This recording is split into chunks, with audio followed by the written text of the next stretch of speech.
So you jumped out of a battle bus a few 100,000 feet from the ground a few times, and all of a sudden you think you know the map. But I bet you didn't notice all 20 of these secret map changes. I did. Oh yeah? Yep. Okay, then what's number 1? Bushface outside Pleasant Park. Wait a second, that's actually right. Well, Fred kind of ruined it, but number 1 is in fact the bush face outside of Pleasant Park. The first map change on our list shows its face just outside Pleasant Park and is one of the small point of interests that you can find around the island under the name of Grumpy Greens. This POI features a set of bushes grown in the shape of a rather angry looking face. It looks pretty similar to the face on the Merry Marauder skin if I had to compare it to something. This fun little change was added back in patch 11.30, which was the update which gave us Winterfest and snow on the Chapter 2 map. Hopefully these greens don't stay grumpy for too long though, considering we're now in the new year. Chin up, bushes. Number 2. Igloo for Gingy. This next map change was added in the same update as the Grumpy Greens place. It seems to be a pretty legit solo drop if you're looking to have a quiet early game. The igloo itself has a chest on the outside along the front entrance, along with another inside towards the back corner. There are also a few ice blocks inside and outside the igloo that contain items. If you don't get a decent starting loadout from the chests in there, you can find some other areas just around the location like some nearby houses. And at your number 3 spot, we've got bears everywhere. For our next entry, we're not entirely sure why this random map change popped up, but regardless, it's on our list. Just west of Logjam Woodworks, over near the sea, we can spot a truck that's crashed and fallen off of the road, with its holiday-themed delivery being thrown across the ground near the wreckage. It's a sad holiday tale, yet we see a small nod to the Metal Gear series with a bear lying on the ground, wearing an eye patch loosely resembling Solid Snake. There's a chest in the truck, so if you're in the area, at least you'll get some loot for visiting this little accident. Number 4, Dance Cabin. What are the holidays without a little party? Epic know this and included this next map change with that in mind. Now we got a pretty sick party cabin to explore in Chapter 2 as of the Winterfest update. Now we've seen loads of disco themed rooms and places in Fortnite for previous seasons, so it's only natural that we'd see another here in Chapter 2. There are about 4 chests throughout the area, which are all pretty easy to find, but I definitely give you props if you manage to hear the one above the stage over the insanely loud music. Number 5 is the Crackshot House from Season 7. Now this next entry will certainly appeal to you if you enjoyed Season 7 a lot. This location features the return of Crackshot's house to the Chapter 2 map. You might remember this house from the cool stop-motion Season 7 opening cinematic, which, fun fact, was actually made by hand. Now this hut was added to Chapter 2 with the Winterfest update as well, featuring a Christmas tree lined with 3 chests as presents for us to crack open. Not too shabby for a single building. And at number 6, we've got the Log Workshop. We actually brought up this location earlier in the video, and it's the one and only Logjam Woodworks. With the holiday updates, the factory itself received gingerbread workers and presents on the conveyor belt and along the floor of the facility. The rest of the place is holiday themed as well, with lights and decorations lined around the inner and outer workings of the workshop. We're pretty much out of the holiday season already, but if you get the chance, be sure to check this place out before it changes back.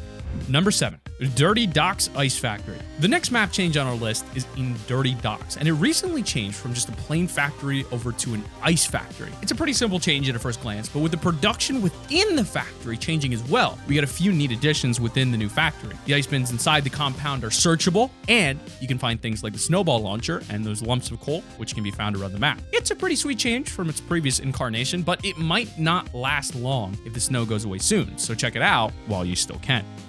Number 8 is the ice blocks throughout the map. The next map change is less specific to an area, but is a general change across the entirety of the Fortnite map. That change being the addition of ice blocks throughout the map. Mainly in areas like the ice factory from the last entry, along with a few other areas throughout the island. In some of these, you can find things such as weapons, sneaky snowmen, and even slurpfish. These ice blocks do take a while to break, but they can definitely put you ahead in a match, depending on what you find encased within. Make sure to look inside of them before you spend time cracking it open, as they are transparent. But at number 9, we've got the Shiver Inn. This next location is the Shiver Inn Hotel that was added along with the winter update. This location, as the name implies, mimics the look of an icy holiday-themed resort, similar to something like the Ice Hotel in Sweden. The location itself features some pretty dope sculptures that depict the skins you can buy in the Polar Legends skin pack. This spot is just south of Retail Row, and if you manage to make it down there, you've got a few chests to crack open for your troubles.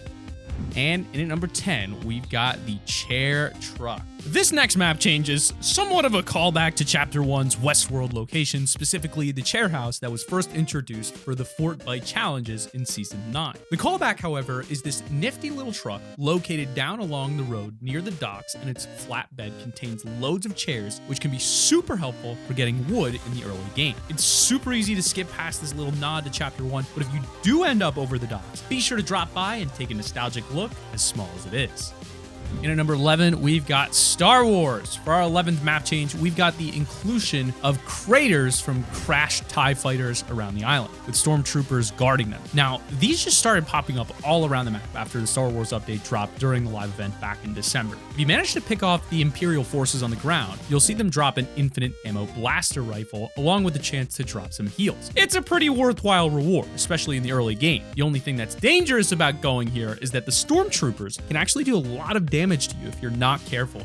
But at number 12, we've got Crashed Ferrari. Some of you movie buffs may recognize this next map change as it's a reference to the film Ferris Bueller's Day Off. With this little location, it seems we're in the aftermath of one of the movie's most iconic scenes. Over near the coast to the west of Holly Hedges, you can find this sweet-looking modern house. However, if you venture through to the back of the home, you'll notice the window is busted open. Not only that, but if you go further in, exploring the site, you can even see a red car, just like the one within the film. As you can see, it's crashed upside down on the ground below. This is a direct nod to Ferris Bueller's Day Off. I mean, the house is exactly the same, and it's a cool little Easter egg. But in at number 13, we've got the Frozen Chair. This next location is resting just north of Pleasant Park along a small hill as what appears to be a massive frozen chair. There's no designated point of entry, so you're going to want to either land on the chair itself or bring some mats with you to build your way up onto it. Once you're inside, you've got a nice spot to loot with a few chests and ammo crates and a pretty appealing interior to look at as well. Similar to the Shiver Inn, you can find some ice statues lined up along the walls and a couple of ice blocks to give the room some pretty unique lighting.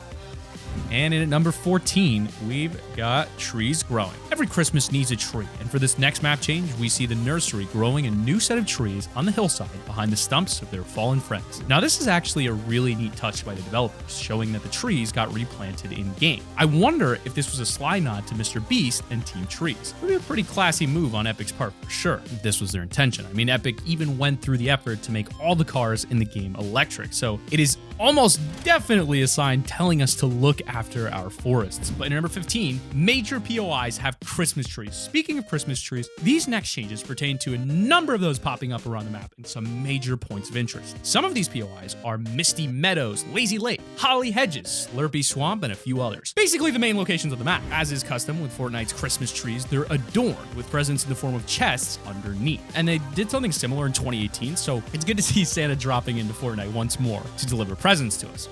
Number 16. Creative Mode Hub World Changes. This next change is sort of cheating considering the location isn't directly on the Battle Royale map, but we're going to include it anyway as it's a map change. Okay, I'm changing the rules. This location is the Creative World Hub, which technically leads to the Battle Royale world, so it's kind of a loophole. Anyway, if you were to venture into Creative or Playground, you'd notice all of the holiday-themed decorations scattered around the area, making it feel super festive and fun. But at number 17, trucks moving around each day with trees on the back. There's a sneaky set of changes that Epic's included in some of the recent map updates. These include the trucks from around the map delivering Christmas trees to all the major POIs around the island. It's a pretty stark change from the last time we had a Christmas event and the trees just sort of popped up out of nowhere. So it's a really nice touch to see them actually taken and transported to the locations rather than what we got previously. And to have this happen over the course of a few days shows some pretty awesome forward thinking on our part of Epic as well. It's the little things after all. But at number 18, Retail Row. With all these holiday-themed updates to the map, surely we'd see some other places get makeovers, and sure enough, we see this happen to Retail Row. Right now, a Christmas crew of sorts has dropped loads of holiday-themed decor around the area, and a new theme for the main shop with nutcrackers and Christmas trees scattered about has been added within that building. It's pretty sweet to see these older areas get some festive love, but next year, I hope we get a couple more callbacks to old locations like Fatal Fields or maybe even Tilted Towers. But number 19, we've got Serana's Secret Style. So for this next one, we're kind of cheating, but this map change pertains to all those porta potties you can enter and hide in around the map right now. And if you happen to be wearing the Serana skin while doing so, it actually unlocks a secret style for her after you decide to exit. There is another secret style for her if you go and hide inside a dumpster too. I don't know why she gets styles for jumping in dumpsters and toilets, but if she loves doing that, then fair play to her. But at number 20, Peely peeking through the window. So in this slot, we have a pretty strange one. We've got our boy Peely peeking in through the windows of the Winterfest cabin that you can access from the lobby. Honestly, this could low-key be one of the creepiest Easter eggs I've seen in a long time. I mean, I can't stop thinking about those piercing black eyes staring at me from outside the lodge. Even if it's a little bit on the sketchy side, this is a change only the most keen-eyed players can spot. Next, we'll probably end up seeing fish that come down the chimney. But hey, don't click off the video just yet. You gotta check out this other video right here. Click the annotation on screen. Remember to use code T5G, and we'll see you guys next time. Have a great day.